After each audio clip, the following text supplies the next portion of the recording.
Olá, bom dia. É com grande alegria que iniciamos mais uma edição do Jornal Toda Hora. E eu convido você a acompanhar conosco os destaques que estão movimentando o cenário nacional e internacional. A Coreia do Sul retirou o DeepSeek das lojas de aplicativos para revisar a política de privacidade. O governo chinês reagiu pedindo que as questões tecnológicas não sejam politizadas. O governo da Coreia do Sul anunciou que retirou a plataforma chinesa de inteligência artificial DeepSeek das lojas locais de aplicativos, enquanto revisa a gestão dos dados dos usuários por parte da mesma. A plataforma chinesa foi retirada para uma análise profunda das práticas de processamento de dados da DeepSeek para verificar sua conformidade com as leis locais. Os detalhes são da Comissão de Proteção da Informação Pessoal sul-coreana. A startup chinesa lançou em janeiro seu chatbot R1 e afirmou que tinha a mesma capacidade dos sistemas de IA americanos, mas por uma fração do custo. A Coreia do Sul, assim como outros países, questiona as práticas da DeepSeek sobre a gestão de dados. No final de janeiro, a agência reguladora sul-coreana anunciou um pedido de explicações à DeepSeek sobre seu tratamento das informações fornecidas pelos usuários. Desde então, a empresa chinesa reconheceu algumas deficiências em relação ao respeito à privacidade.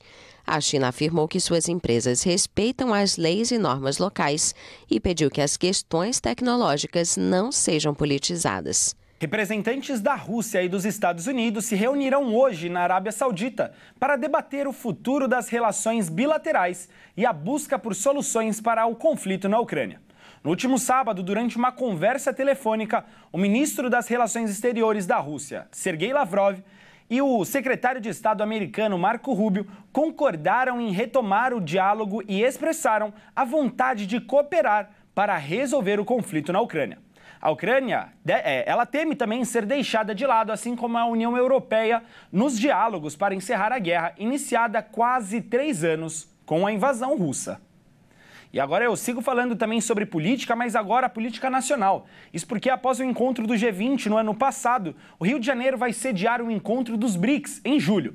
Este ano, o Brasil ocupa a presidência rotativa do Bloco de Economias Emergentes, que reúne Rússia, Índia, China, África do Sul e outros países. A cúpula dos líderes dos países dos BRICS será realizada em 6 e 7 de julho, no Rio de Janeiro, anunciou o ministro das Relações Exteriores, Mauro Vieira, em um vídeo postado na Rede X pelo prefeito do Rio, Eduardo Paes.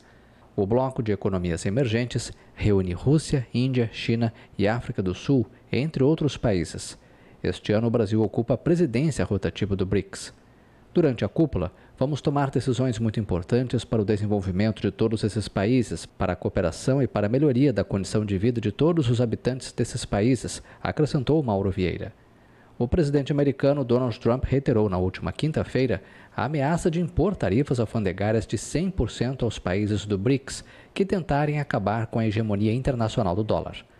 Trump já tinha feito essa advertência em novembro, ainda durante como presidente eleito, depois que durante a última cúpula do bloco, na cidade russa de Kazan, em outubro, foi colocado sobre a mesa o impulso às transações em moedas diferentes da americana. O governo do presidente Luiz Inácio Lula da Silva tem dito que, durante a presidência brasileira do BRICS, se concentrará em impulsionar a cooperação entre países do sul global e a reforma das instituições multilaterais.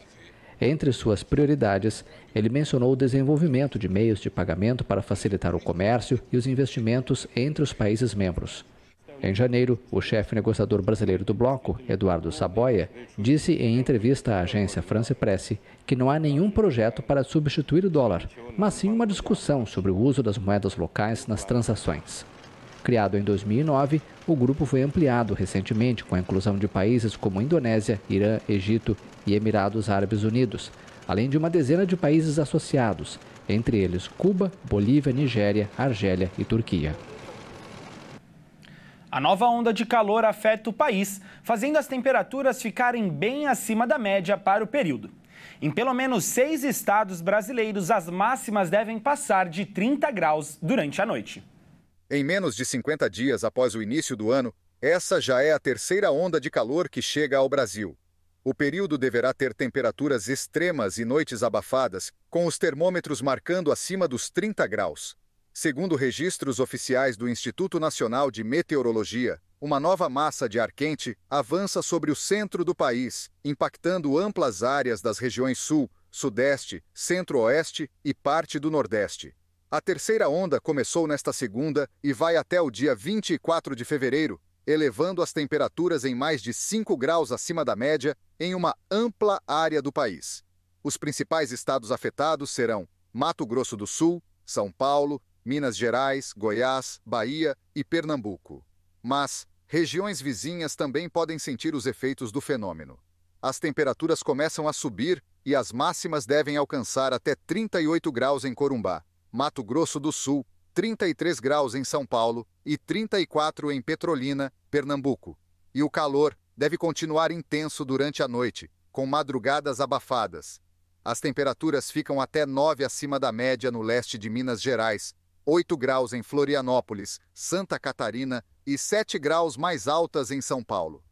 A Organização das Nações Unidas diz que atividades humanas, como a emissão de gases de efeito estufa, têm contribuído para o aumento das temperaturas globais, tornando as ondas de calor mais comuns e perigosas. E vale lembrar que durante esse calor, com essa seca, com esse aumento das temperaturas, é sempre muito importante que consiga buscar sombras, não só durante a noite, obviamente, mas durante o dia com um sol muito forte, busque sombras e principalmente se hidrate. Tome muita água, água de coco, para que não tenha problemas futuros. Agora eu convido você a falar um pouquinho sobre esportes, isso porque agora nesse final de semana, o jovem brasileiro João Fonseca, de apenas 18 anos, venceu o ATP 250 de Buenos Aires. O tenista brasileiro João Fonseca, de 18 anos, conquistou seu primeiro título no circuito profissional ao vencer o ATP 250 de Buenos Aires no domingo, com vitória na final sobre o argentino Francisco Cerúndolo. O brasileiro, que disputava sua primeira final no circuito, viveu uma semana inesquecível.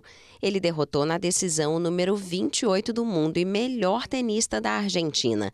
João se tornou um dos 10 tenistas mais jovens a conquistar seu primeiro título desde 1990 e também é o primeiro jogador nascido em 2006 a levantar um troféu ATP. Ele se tornou o segundo campeão brasileiro em Buenos Aires, 24 anos depois da vitória de Gustavo Kuerten em 2001. Com o título, João Fonseca vai ficar entre os 70 melhores tenistas do circuito.